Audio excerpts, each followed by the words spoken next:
Let's talk about sex, baby. Let's talk about you and me. Let's talk about all the good things and the bad things that may be. Let's talk about sex. Let's talk about sex. Let's talk about a healthy view of sex.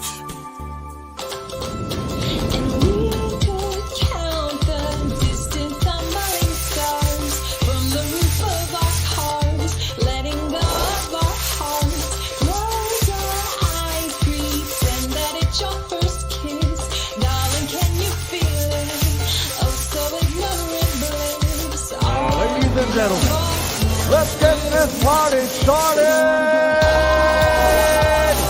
Are you ready? Let's get ready to rumble!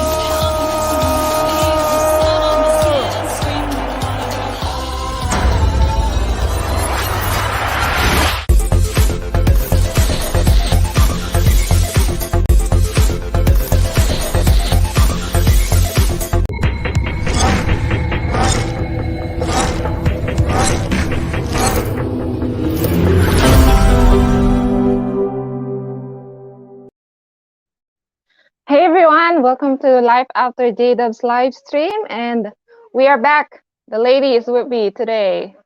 Come on up, ladies. Hi, Stella. Kelly. Hi, Michelle. Hi, Kate. Hi. Hey. How's everyone? Good. I've got an extra little thing sitting with me tonight. Well, let us see. Oh, your puppy. What's her name? Cute. It's Dexter. Oh, it's a he. It's a little boy. He's half Ponchi, half Chihuahua. Oh, He's my baby. Very cute. I've seen him popping up on Facebook. Oh, it's great. I just woke him up from his sleep so he can say hello to everyone. Oh, thank you so much. We appreciate that. You can contribute. Yeah, especially with our topic for today. Yeah, no, he's still a virgin. Okay. And he was never a Jehovah's Witness. Okay, it's not affected. Okay, so we are talking about sex. Ooh. Bom, chicka, wow, wow. Something that we were not allowed to talk when we were J-Dubs. Not really. Not really. No. Like it's one of the uncleanness, not to be spoken with each other. So Unless, of course, it was coming from the platform from a brother. Yep. Yes. What are we gonna time get we were from allowed. Advice, wasn't it? the male's viewpoint on sex? Yeah. But we're gonna be talking about our viewpoint after leaving the J-Dubs. So gonna start with Michelle. You brought up this subject before. So we want to hear what do you want to say about this question about sex. What do you want to impart with our viewers also? Cool. And so basically it's something I wanted to talk about because even in general society, it's still somewhat taboo, but especially more so in the J-Dub community. And even as ex-Jehovah's Witnesses, like navigating the world around us today, it's bound to come up. The things that we learnt during the meetings in our time as witnesses versus how it should have been, what we should be learning and what we should know now, we should know. And just wanted to chat with you guys and get it all out there, and maybe we can help someone.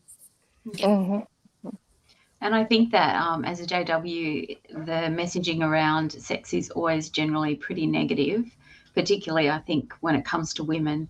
We were talking earlier about the messaging that's sent. I mean, if you look at the Old Testament, it's full of terrible things about women and, even things to do with menstruation and being unclean.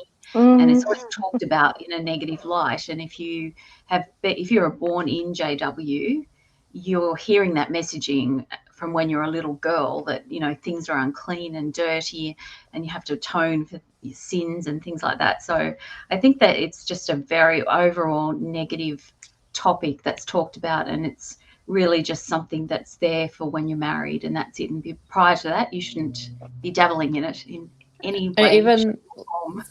like I remember sitting in a talk that a brother gave, and it was so awkward.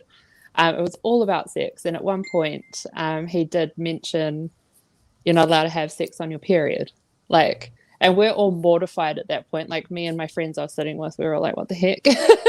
Yeah, And for myself, I suffer from endometriosis, so I'm thinking, "Oh gosh, like even if I get married, I'm never going to have sex." Like what the yeah. hell? And not only So, that, when it comes to that specific topic in the Old Testament, if that was done willingly, they were to be put to death. mm, So that's the sort of messaging that you're hearing, which is terrible. And it, like, it makes no allowances. Like, you're sitting there thinking, I've got endometriosis, and, rationalizing those comments. That, yeah, it's just very, very negative, and the impact it has on people is terrible. and like you're married, it should be something between you and your husband if Yes. that comes up, not something that you hear about from a visiting brother on the platform. Yeah. Yeah. Yeah. And Yeah. there's always fear behind the sex talk, whenever they bring up the subject or slightly talk about the subject. There's Mm. always fear that they push into our head. Like, you Almost ought that, not like, to do if it. you, like, for me personally, it was like, even if I was to get married, like when I was in the religion, I was still too scared to even have sex because it was so like, this is really scary. Like, I don't even, like, I'm gonna get married and probably be like, please don't even come near me, leave me alone. Don't Like, you come near don't. me. Yeah, Yeah, it's just there's no it, positive talk about it. That Yeah. you just don't. You just think it's just to have babies, and I don't know. It's just weird. And like the speculation around like people when they're getting married, it's like, oh, they only got married so they could have sex, Yep. or oh, they're gonna Or go off and have or sex for the like, first time. I know it is. It's like, we know what they're doing tonight. Yeah. Do you think he knows what to do? Do you think he knows Yeah. what role it is? Yeah. And Oh I my think God. that there's never sort of any adult concepts around it, like to do with pleasure or anything like that. It's just, rendering your due, and it's just the whole, I guess, terminology that they use around sex is very, I guess, Bible specific, and it doesn't prepare you for real life in any way. Pornea. Yeah, whatever that means. Say that to somebody who's not a JW, and they're like, "What? Yeah. Is that a sex toy?" that's the only thing I heard from one of the wives of the elders in my congregation when I was about to get married. She told me that give your due, don't hold out your due, something like that, just an obligation. Mm. But what about telling me how should I enjoy it, because it's gonna be a great part of my marriage, sex. And Mm. all she can say to me is give his due, something Mm. like that. It's really not helpful. A And it's very not tiny. about you, it's about Yeah, it's about pleasuring him. him. Yes. But Yeah. what about Funny that. my enjoying I know, and because sex? there's so many things you can't do sexually when you're a witness, it makes me wonder how many women have actually had an orgasm that are in the religion. Like, Hmm. do they really know what their body can feel and do? And But because masturbation is completely discouraged as that's well. out. So how would they Mhm, know mhm. if they're not? Pretty much all it is missionary. And come on, like, I'm sure the women out there that have, who do it, missionary doesn't, like, it's like it doesn't do anything. So it's kind of like, yeah, these poor sisters in the congregations that are probably really stuck up and grumpy and bitchy because they haven't had a good root yet. Of course. Yeah, and if we don't know how to please ourselves, how can we tell the other person how to Yeah. please Exactly. us also? And yeah, it's part of the communication thing. If you know what makes you happy during that time, Mm, you can communicate better, and I think there's more fulfillment in the mm, process if you know how to communicate your needs to your partner. yeah. Um, If we don't do, touch ourselves, how can we know? And we were discouraged to do that. Yeah. Yeah. I went back through some of which was really hard, some of the publications, just trawling through, searching for keywords, and where they talk about masturbation, they actually openly admit that the Bible doesn't even talk about it, but then they will pull in scriptures and this is where I think it makes it so negative when you're growing up. Well, they'll pull in scriptures that talk about uncleanness and sin. They're actually not scriptures talking about masturbation, but they sort of assign them to that, and then they'll put them into like a young people ask book or that other horrid pink book or whatever, and then they make out that it's a bad thing. They also associate it with homosexuality.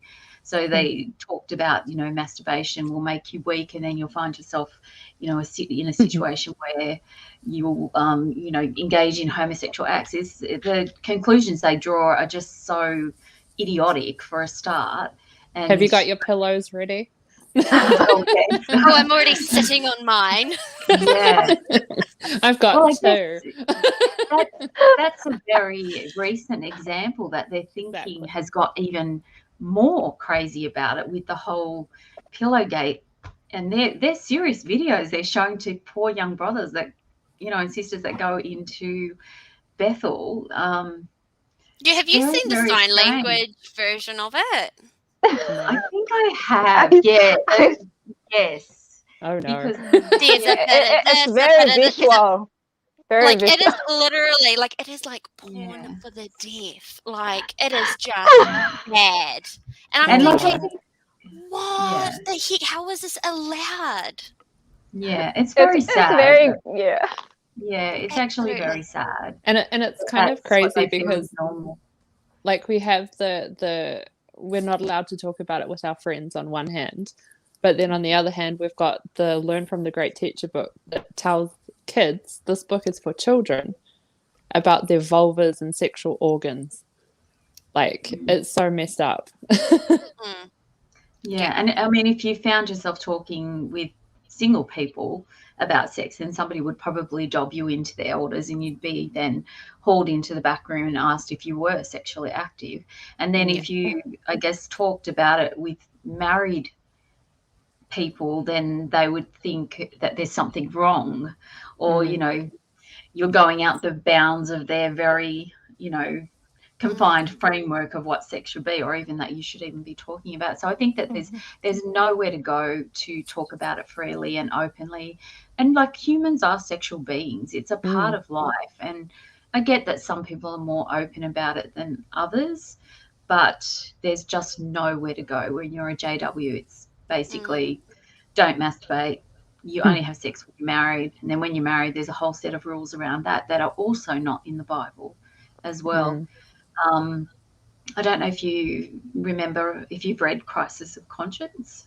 No, I've heard about it though. Oh yeah, parts of it. Do you remember reading about that? I think was a sister or a brother that was writing in, and their partner was in a wheelchair, and they were saying that the only sexual pleasure that they could have was through oral sex, and because the messaging had been not through the publications not to have that, they were writing to the governing body begging for permission to engage in oral sex. It's just so messed up. When I read that, how degrading is that? That is just so sad. That the governing body has to decide for what's going to happen inside the bedroom. Yes. They were trying to get an answer because they were desperate to have intimacy, but due to circumstances, that was probably one of the best ways for them to be intimate. And it just shows you the reliance of some witnesses to get an answer on the most intimate aspects of their life. They feel that they need to go to an elder or the governing body in this case. So, I mean, thank goodness, Ray Franz wrote that particular story in a very negative light, and he actually found it quite heartbreaking. So it's good to know one governing. Those Jehovah's Witnesses were suffering, that's why, because they feel guilty that they cannot I mean, No. they want to do this with their partner, but they feel guilty that they Oh might be no, committing something sinful in the eyes of Jehovah. Yeah. which is So, crazy because they're with their partner, their husband, or their wife, or their whatever, and that's like the one person that you should be able to be your complete and utter true self with. I mean, you've been given each other's bodies. Is kind of like, well, we've Mm. once you're married, you've become one. But it's weird that there's still those rules that take over even your own marriage. Like, Yeah. geez, mhm. the bedroom should be completely off limits to any other person except Yeah. your Yeah. partner. They want to inhibit any kind of expression of, joy or pleasure. They want to write the framework around it, which is really disgusting. Like you're saying, Kate, you get married. Unfortunately, as you're getting married and you're hearing the wedding talk, they talk about, that threesome of the 3 chord thing, and that's even Mm. weirdo to start with Yeah. at the beginning of your marriage. There's 3 Yeah. of you in the marriage, and then they, when it comes to anything to do with sex, they also want to dictate sort of rhetoric around that in all the publications, and people take that on and take it to heart and take it seriously. And Mm. then there's even between, I think, um, between couples, then that inhibits your ability to talk to each other freely Mhm. as Yes. Yeah. because you don't That's know what. totally that totally messed up my head. That three Yeah. chord knot. Oh, Because Jehovah is part of the marriage, and whenever we do sexual acts, he's there watching. So I What? cannot fully express what I should be expressing during that time. I feel Yeah. guilty that you're enjoying too much. That's bad. So it's in my head because I truly believe mm. Jehovah was real, or the angels and the demons. They're all watching, and it really screwed my head. I've locked my Yeah. husband out, so I have to let him in. He's knocking on the door. I'll be back. Okay, okay. What a time to do that. Oh, she's left him in the kinky room and he's knocking to get out. Oh, have I you know heard that, that like, term? what Oh, what you have were you heard? saying, Stella, Have you just heard about that people. term? Oh, I mean, the term self rape with regards to masturbation. the Have what? you heard I that? heard it as self abuse. Yes. Oh, Self yeah, I've abuse. heard that. Yeah. Yeah. Uh-huh. Yeah. Well, But I with was the Mormons, always they call it self rape. You're I was raping always yourself. afraid that the Self rape. demons were watching. Mm. Like, it's messed up. Yeah, and then, again, that's that negative messaging that Yeah. self abuse or self rape. I've not heard that. That's even more disgusting. It is. Masturbation is part of growing up and exploring your body and understanding who you are and what you like, and they make something that's a normal bodily function something really disgusting and dirty, and that really, I think it affects your psyche when you're exposed to that from a very young age. To Hmm. undo that is very hard, and to Mm. be more free with that, all things to do with that subject, I guess. Mhm. Yeah.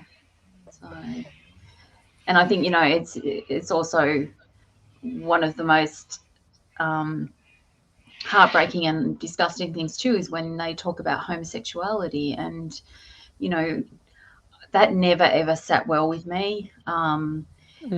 But I think, like, somebody that felt they were gay, somebody young sitting in the meetings hearing the terrible rhetoric that would come from the platform, that just must have been so hard to sit through that or process that or think that about yourself, and then the Mm. negativity that they then assign to feeling that way.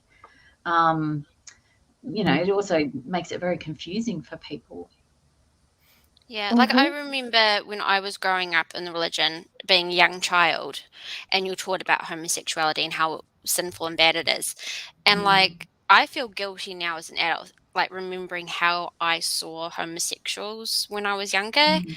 because it was really like ingrained in you that they were almost like they were literally with Satan almost. And everything they did was disgusting, and they were going to die at Armageddon. Um, And so, like, when I found out that there was someone that was homosexual in the congregation, but obviously wasn't acting, so, you know, they were fine, it was kind of like, oh my goodness, like, don't even make eye contact with that person because they're secretly gay. And now that I'm out and I've got friends of, you know, all sexualities, and I mean, since I've left, I've experienced different things. It's kind of like, oh my goodness, I can't believe I was so naive back then and allowed myself to be taught that these people are sick when they're just everyday, normal humans like me. Yeah, they really, they're really teaching hatred, and I absolutely hate that. Yeah, 100%. Yeah, and they're really doubling down, I think, now on homosexuality with their high definition videos and even the Caleb and Sophia videos. There's that one where, you know, this again is terrible. You're having little children being told that, you know, they should stand up and say something about topics like this, you know, to another schoolmate who has two mums or two dads, and tell them that one of their parents is like a duffel bag that can be left at a gate and the other person just moves on. Like, it's just they just have no boundaries and Even no like care. the outcome of her, like if Sophia, you know, told her classmate this, and her classmate went home and said, oh hey, so mum, this is wrong, God hates you. Like, that is so messed up. Like, meddling in someone else's marriage as a child. Yeah, because teaching children Jehovah to be wants you like to? that to other children is just awful. Yeah. Absolutely. It's mean. Yeah. It's bullying. None of their business, you know. Yeah. And then what's going to happen when the school teacher then calls up the Jehovah's Witness parents and goes, so I need you to come in because little Lucy, well, she made like little Angela cry because she's saying that both her parents, you know, God hates them, they're sinning, and they're going to die at Armageddon unless they turn around and come to meetings with you. Like, how is a Jehovah's Witness parent going to answer that? They will be like, oh no, we're being persecuted. Yeah. Yeah. And by the way, you're Satan's friend. Mhm. That other horrible video. Yeah. And I mean, it's just another, I guess, it's a multi-pronged attack that they have on children to get them to be so intolerant. Like, they're getting Caleb and Sophia videos. They're getting the Old Testament read to them, you know, a couple of times a week with, you know, disgusting passages about killing people. You know, their mum and dad are explaining that when they see pictures of their friends' two mums, that's wrong. And, you know, even though they think it's right, Jehovah thinks it's wrong, and that they should probably start preaching to the little person so they can be saved. It's like there's zero boundaries and zero respect. Yet on the other hand, they're the first to cry foul and persecution and don't say this about us and that about us, like it's terrible, but they never ever extend that same courtesy to anybody else. It's all very one-sided. It's so horrible because they start it right after, you know, childbirth. You know, a child they bring to the kingdom hall and they start putting this intolerance into their heads until they grow up. Like all through my life until I was 42, that's what I was thinking, like dirty sex and dirty people because they're homosexuals. So it will, you know, the end result with all these people will ruin their whole lives because of such thinking. Yeah. That has been put into our heads.